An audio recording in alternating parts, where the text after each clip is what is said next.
So we're recording now, and I'm going to launch into a more formal welcome to the show for you, Jill. But I'm going to check real quick because we're, for the very first time, going live to the show's YouTube channel and LinkedIn page. So we'll see if this is going. It looks like it's going.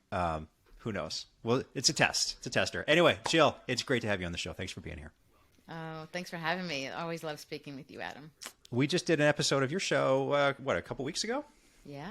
Yeah, hopefully that was great. well received. Yeah, it was great. a ton of fun. So I appreciate the reciprocal nature of you coming on today to talk a little bit about how to be the employer of choice, which is high accolades that a lot of hotels try to go after. Many say that they have won awards stating the fact that they are the employer of choice in their certain area. But before diving too deep into that, you talk about being a EX2CX expert. Can you tell us a little bit what that actually means? Sure, absolutely. Love it because I feel like I am kind of opening people's eyes so they become more aware of it. So people are more accustomed to the term CX, customer experience, but less so of EX, and that is part of my goal and mission to raise awareness and have that be an just as important part because it's the employee experience. And I believe as an EX2CX expert that customer experience happens as a result of the employee experience, whether good or bad. They are intrinsically connected. You cannot separate them. One affects the other. And of course, it starts in the inside. So it starts with the employees. So your employee experience to customer experience, both of those areas are my areas of expertise, but I believe that we go from employee experience to customer experience. So EX, employee experience, CX, customer experience. Yes. And they're not mutually exclusive, I'm assuming. I mean, as EX2CX, I mean, they are absolutely linked. We think in hospitality, obviously you want to take great care of your guests. A lot of that comes from making sure that your team is well taken care of. But is that a one-way relationship or a two-way relationship?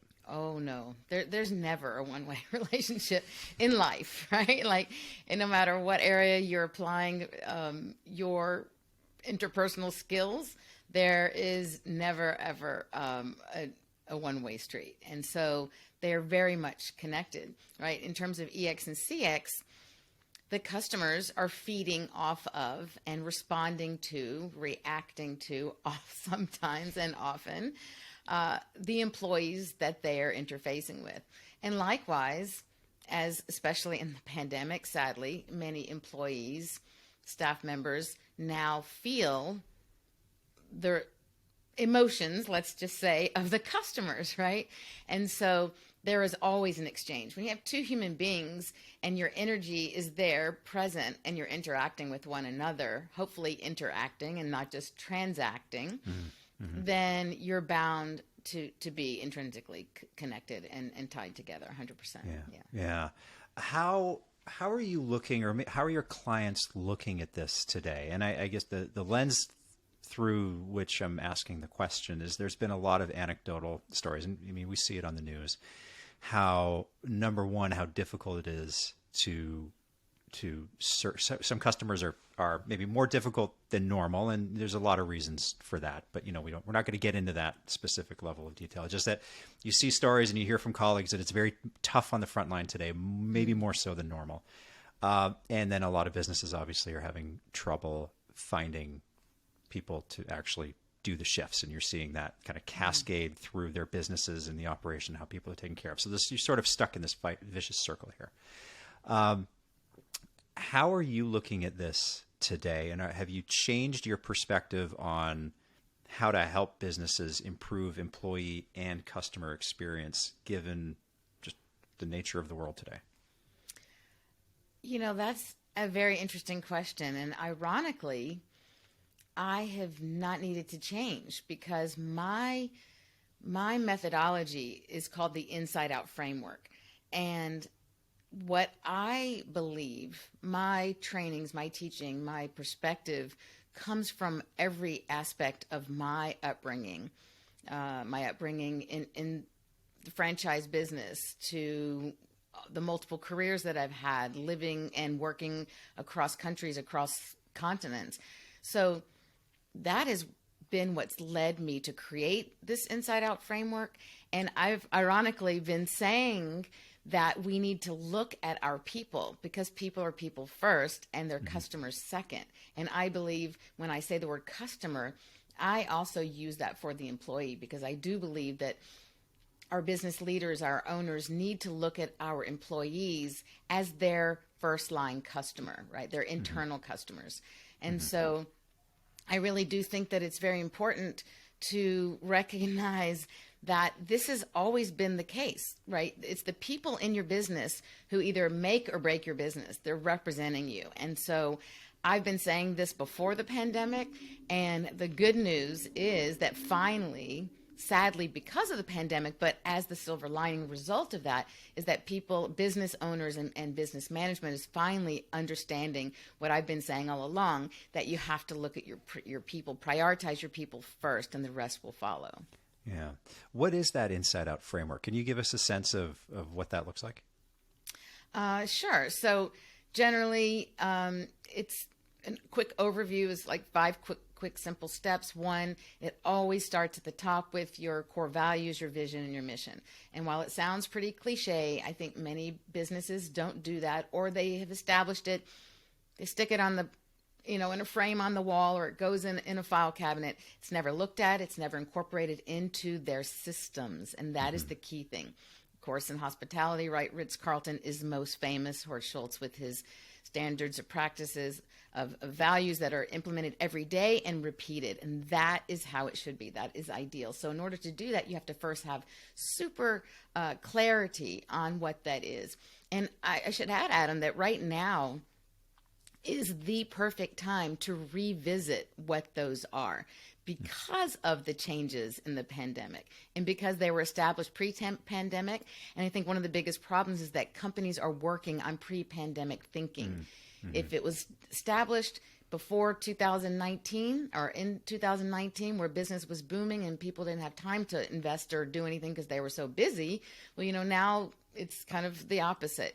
And so that should be readdressed. And that's something that I love to do, is just help people tweak, look what they're doing and make it current, make it forward thinking, make it, applicable to what's going on today. So there's that. And then in your interviewing and your hiring process, your must be value aligned hiring. So everything, again, it continues. That is the common thread that is taken throughout the entire framework, but throughout the entire employee journey, the customer journey.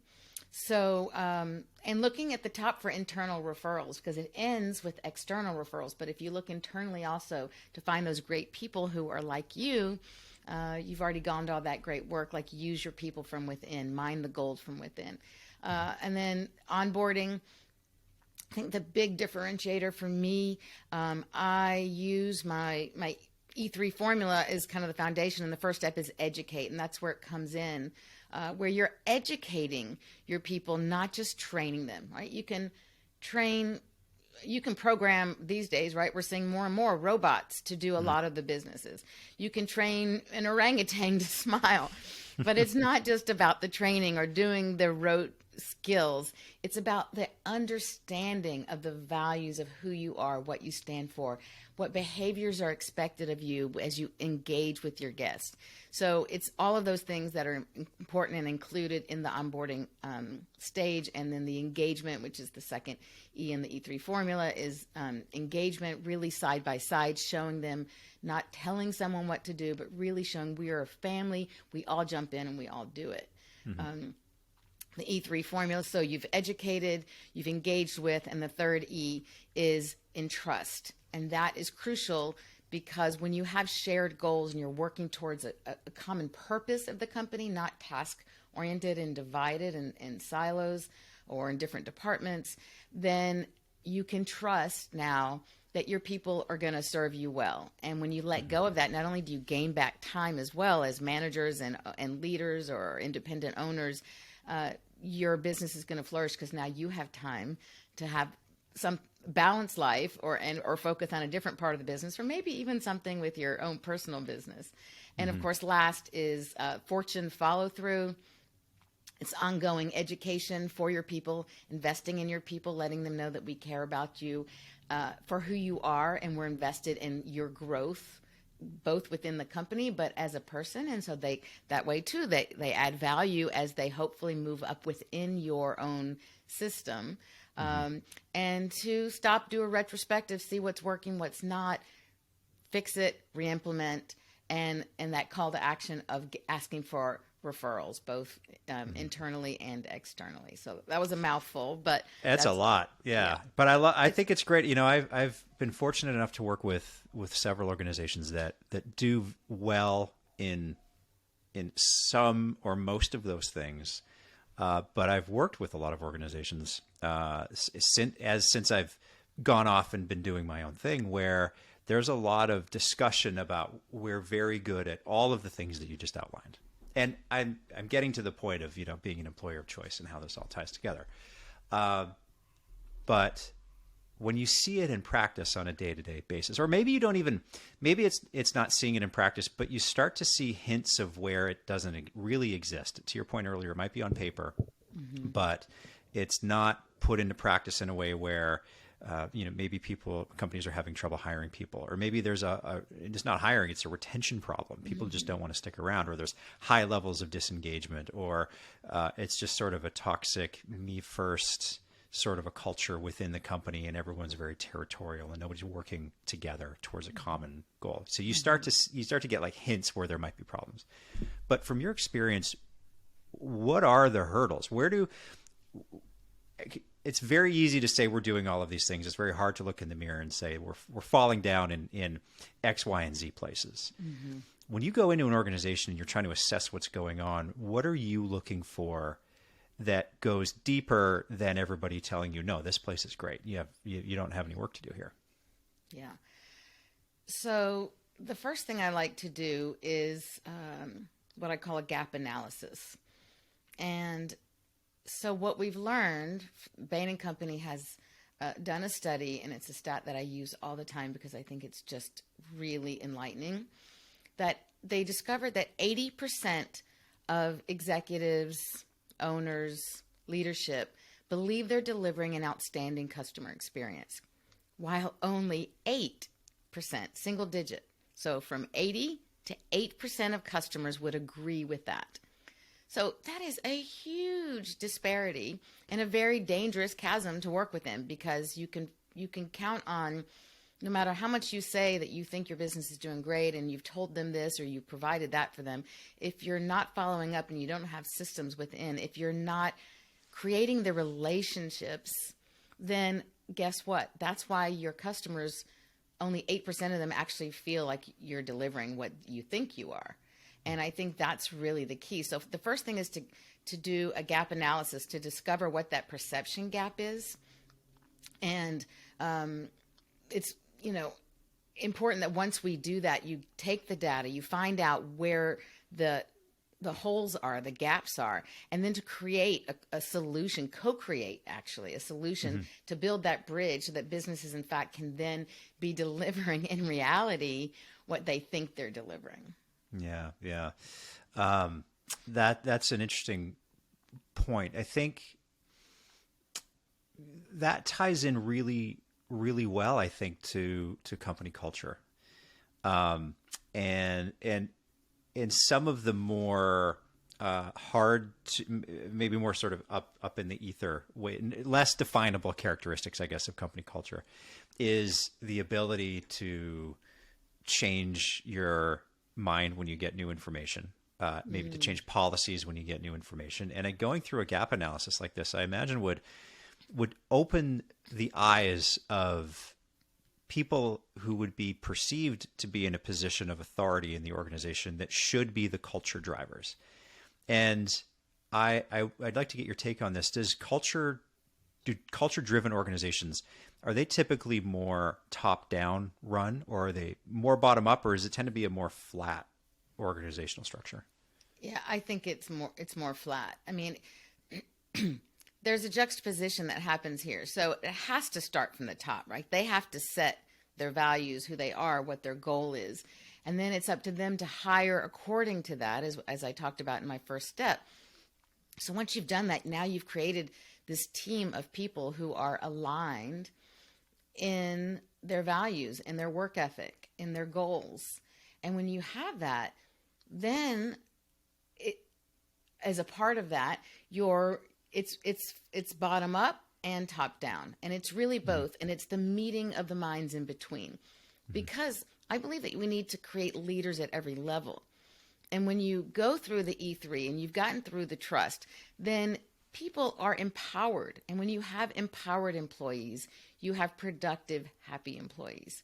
And so by doing this, you are learning from your people who are interfacing with your customer. They're the richest source of information for your company to grow, to shift, to change, to continue what they're doing, to know. Otherwise, you have no idea. So it really has to be a mix of both, and that intersection. Yeah, empowerment it probably should be triple underlined in your point there, right? Because we know what it is and we know what it isn't, but for some reason it is a very difficult thing to put into practice well. How do you advise organizations to approach empowerment? Because I can tell you from somebody who's been responsible for making sure that the team feels empowered, but at the same time being on the receiving end of the message that I'm empowered to do the things that I need to do. Kind of when I was coming up through the ranks, it can be tough, because if you take the initiative to fix something the way that you think it should be fixed, but then you get reprimanded for that decision, that's not really empowerment. That's just, that's giving people enough rope to hang themselves. Yeah. And that's a different thing. And I've also seen in situations where some managers can be very threatened by other employees taking an empowered position. And it's not just about fixing problems. Maybe it's just coming up with ideas how to make things better.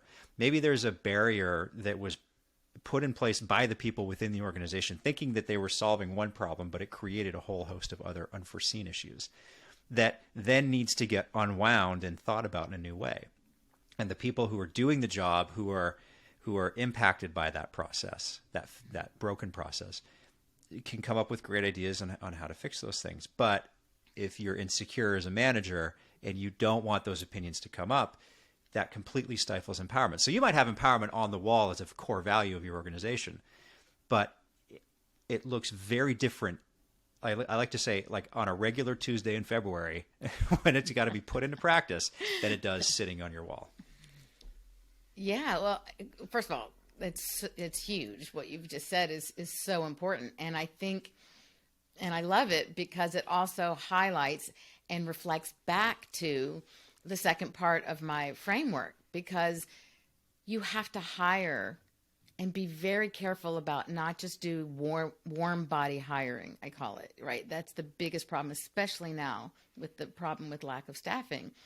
People just do warm body hiring, and they're like, it'll get me through in the meantime, but they don't realize the negative impact, the huge destruction that has on their company long-term as well as short-term. So the key part for that not to happen, Adam, so you don't end up with these insecure managers or people who are threatened by others, but instead see that is in fact, ironically, the opposite, right? Like their job is to empower others. Their job is to lift others, to appreciate what they're doing. And even, look, we're all human. Mm-hmm. We all make mistakes. It's how we handle it that makes the difference. So look at it as a teaching opportunity. When someone makes a mistake, then recognize it. It has to be discussed, but then talk about how do we make it better next time. It's like when you raise a child, right? Like you don't come down and destroy them over it. It's like, okay, let's look at what happened. What are the consequences of that? Mm-hmm. And how do we make a better choice next time? Mm-hmm. And so if you've done your job right, if you are hiring according to those values and the integrity and what you stand for, you're going to have the same type of people there working for you. And that does trickle down to whatever level. And each time you touch someone else in whatever position they are, that you still maintain that mutual respect for one another. Yeah, completely. Meeting people where they're at, understanding how they like to receive feedback. You have to correct bad behavior, but there's a right way and a wrong way to do it, or correct bad decision making. It's okay that mistakes are made. If it's the problem is that if they keep getting made again and again and again, then then maybe you got to look at yourself in the mirror. Are you addressing it properly, or Right. are you addressing it at all? Right. Yeah. It's so often it's not the receiver that's the problem. It's often the person who is sending out the information. In fact, I'm glad you touched on this because it's something that I believe so much in, that I'm actually a licensed facilitator for Type Coach program, where it talks about the different personality types and the ways to motivate others, or the way to communicate. And so, most people believe that, well, this is the way I receive information. This is the way I get, excuse me, energized to do whatever project or whatever it is. So why is it that they don't get it the way I am? Because they're made differently. They're wired differently.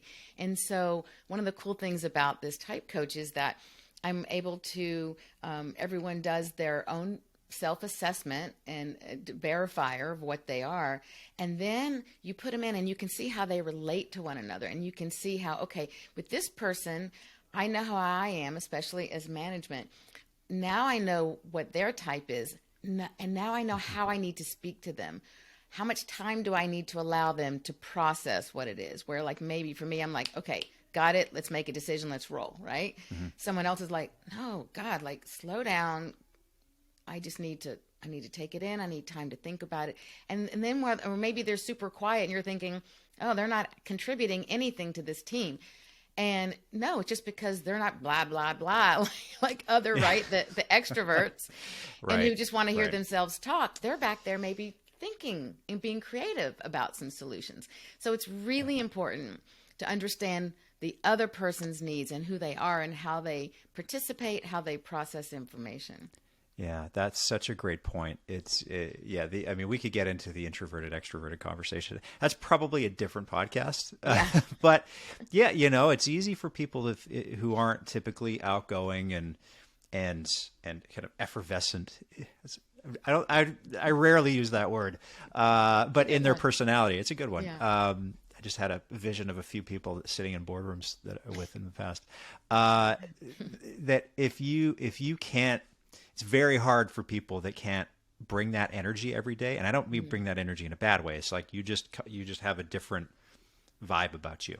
It's very hard to come up and meet that level and sustain that level for a long time. You might get it for a short amount of time, but then you don't come back down to your baseline. Usually you come back down much further, and it takes you more time to kind of recharge and get back to where you want to be. And I've kind of had this internal discussion in my head, like whose responsibility is it to figure out where to meet in the middle? Do people who are more extroverted, should they bring themselves down, understanding that not everybody can come up to their level? Who's it harder for, I guess, is the question. Is it harder to go up or harder to come down? And I don't know the answer to that. Yeah, I think it's equal, because what you're talking about is our intuitive, innate behaviors. And so I love what you talked about, right? Like the amount of time you need to decompress, or the amount of time you can stay at one level.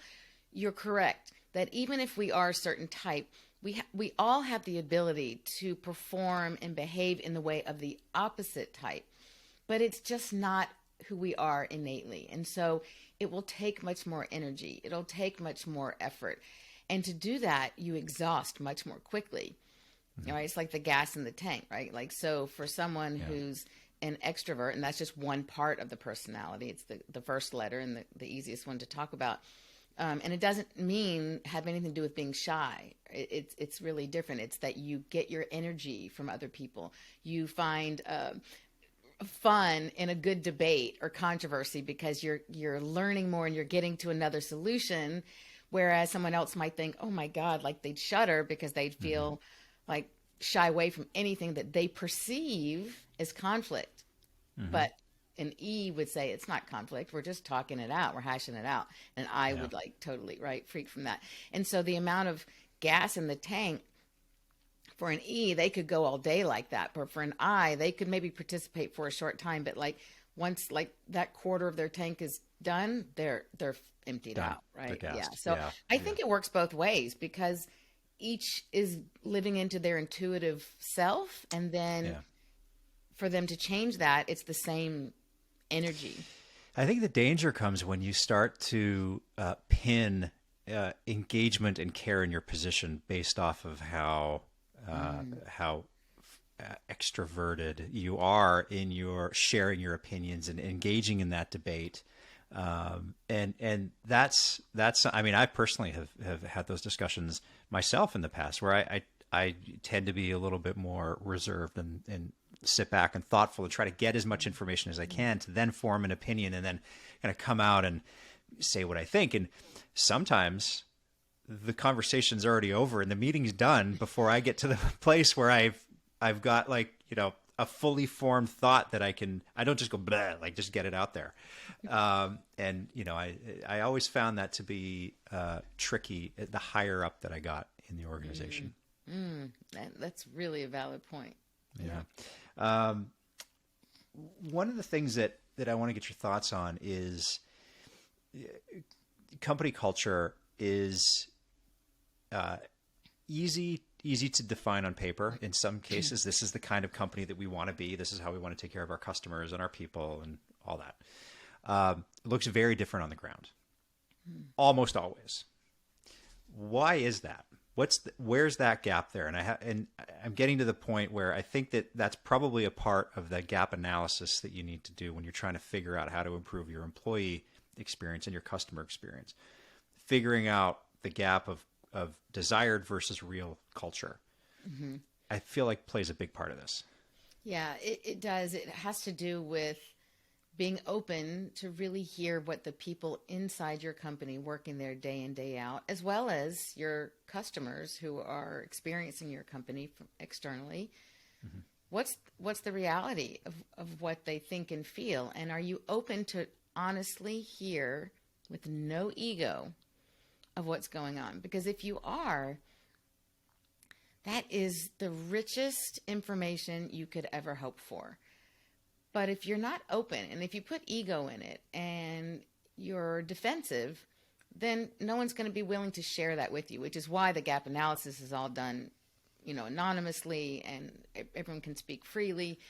But I think for a culture to really live the culture that they are, that they set for themselves, they need to make sure that there are many methods of open communication and communication where they understand there's an emotional intelligence involved, right? That they feel that whoever they are speaking with, their management, comes from a place of compassion and not retribution, no ego, that they really want to hear what's going on, what their thoughts and experiences are. And when you do that, using your values, mission, vision as that North Star, then you always have that to reflect back to. And that's why I say that's that thread that has to run throughout every single step, every decision that's made, every action that's taken. Is it in alignment with? And that's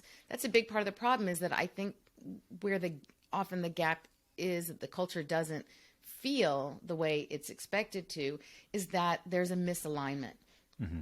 So I've added a third kind of term to the EX and CX. I call it LX for leadership, right? The leadership experience, the leadership understanding.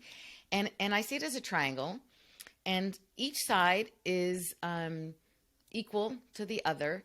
And so if one is not equal and one is heavier balanced, like say, the leadership is super strong, but it's not really being delivered and set up in a way that the employees buy in and the customers feel it, then it's going to be all wonky and it's going to be out of balance, and you don't have that alignment.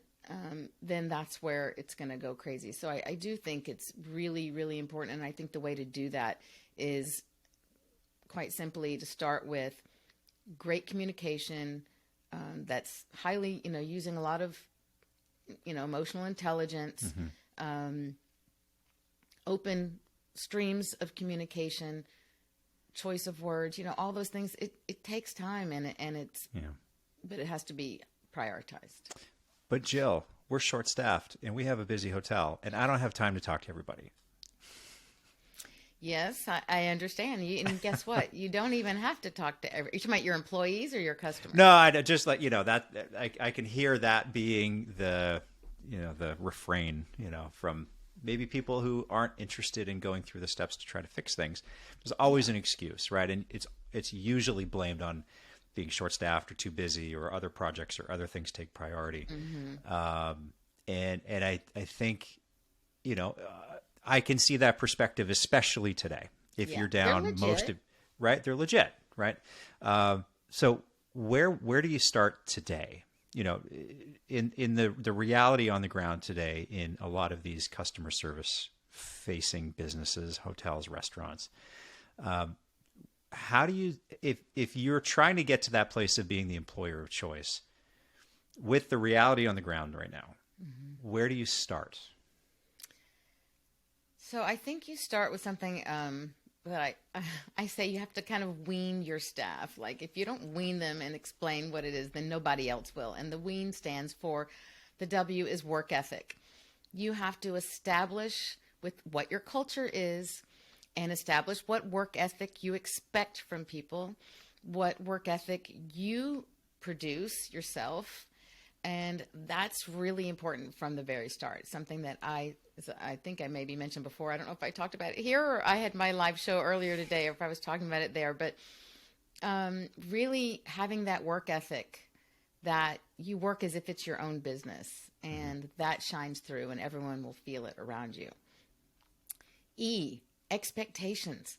I think the biggest part that I hear also from clients today is that they're afraid to set expectations, and they're even more afraid to have accountability because they're short-staffed and they don't want someone walking.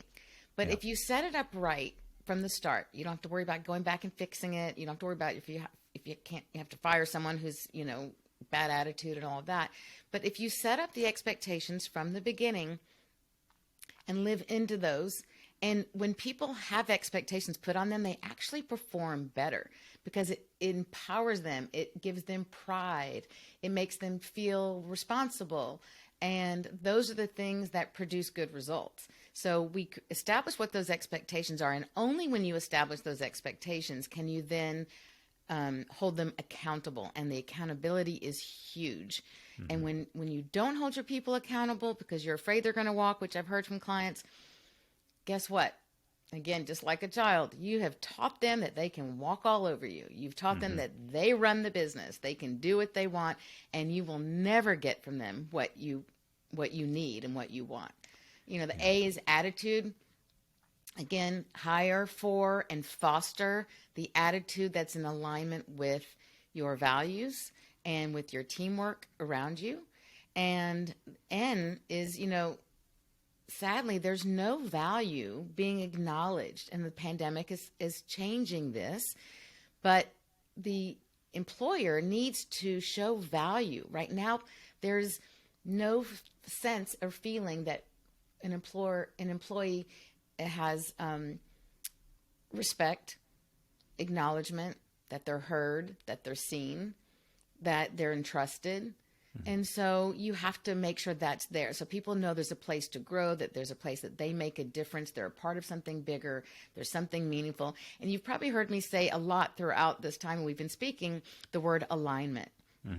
And I think that's the biggest problem where you see the chaos, you see the friction, you don't see continuity, is that there isn't alignment in those three, the LX, the EX, and the CX, that there's no alignment going through, that the leadership really understands and has clarity and has made sure that what they need is built into the system so that when the employees come along, they have everything there for them, what they need. They add in their creativity.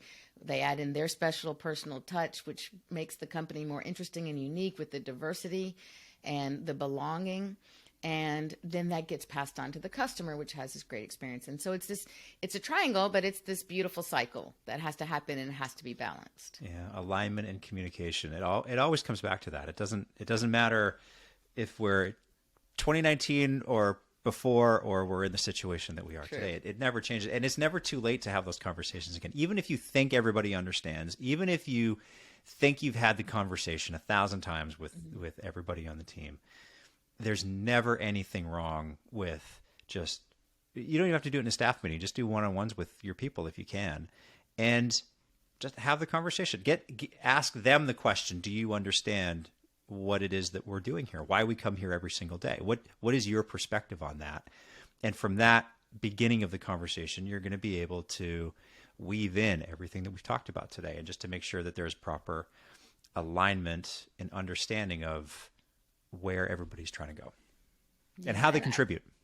Yeah, and contribute. And I think contribution often happens both in the group, but I think the one-on-ones are really important because it gives them that sense like, oh, it's just me. It's not just me as a part of group. They get recognized as an individual and their contributions.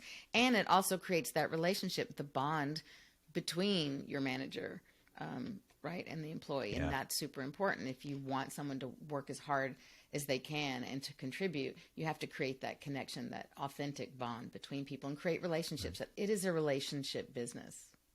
And the best recruiting strategy is a retention strategy. And this is one of the first places that you should start. Agreed. 100%.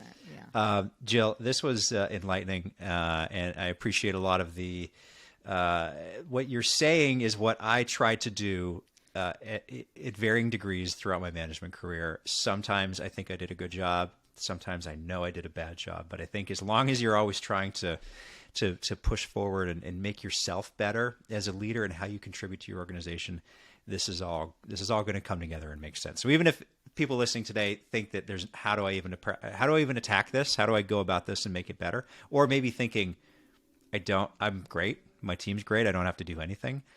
Take the steps, have conversations with your people, and you'd be surprised where it goes. Yeah. It's those who rest on their laurels and think like, oh, my seats are full or my rooms are filled, I don't have to do anything. Well, those are the ones that will end up declining very quickly because there's plenty of people out there coming up with competition with maybe they do something better. They focus on something else. They provide some new fancy techware that's cool and hip. There's always someone else nipping at your heels. So never rest on, well, everything's great. There's always room for improvement. There's always room to tweak, to check, to make sure that we're doing. And that's why that last step of the process is about doing retrospective, really reviewing what's going on. Where can we make things better? And then let's make that shift and then keep going forward. That's how you keep growing. It's the growth mindset that's so important in business as well. Yeah, that's very well said. If anybody wants to learn more about you, get in touch or talk about how you can help their organization, where should they go? Go to my website. It's my name, Jill Raff. Last name is Raff, R like Ronald, A like apple pie, and double F like French fry. And JillRaff.com. And click on, you'll see it says, Hi, Jill, in the beginning. Hi, Jill, how can you help me? Click on that. It gives you a really fun, unique way for you to tell me about your business. So check that out. And if I can just quickly add, I'd love to offer everyone a document that I put together on how to double your hotel's 5-star TripAdvisor ratings in 10 days. And Adam, I'll give you that link. It's at my website, JillRaff.com/5-star-TripAdvisor. So go there, check it out. It's my gift to you, and I hope that it'll help get your wheels thinking, give you some ideas, trigger some other ideas. And if you want to have a conversation around anything there, whether it would work for you or not, or ideas around it, I'd love to hear your thoughts. So be in touch. Appreciate it, Jill. That's fantastic. Yeah, well, I'll definitely link to that in the show notes down below if people want to find it. Jill, I'll let you get on with your day here. Thanks for being on the show, and we'll talk again soon. My pleasure. Thanks so much, Adam.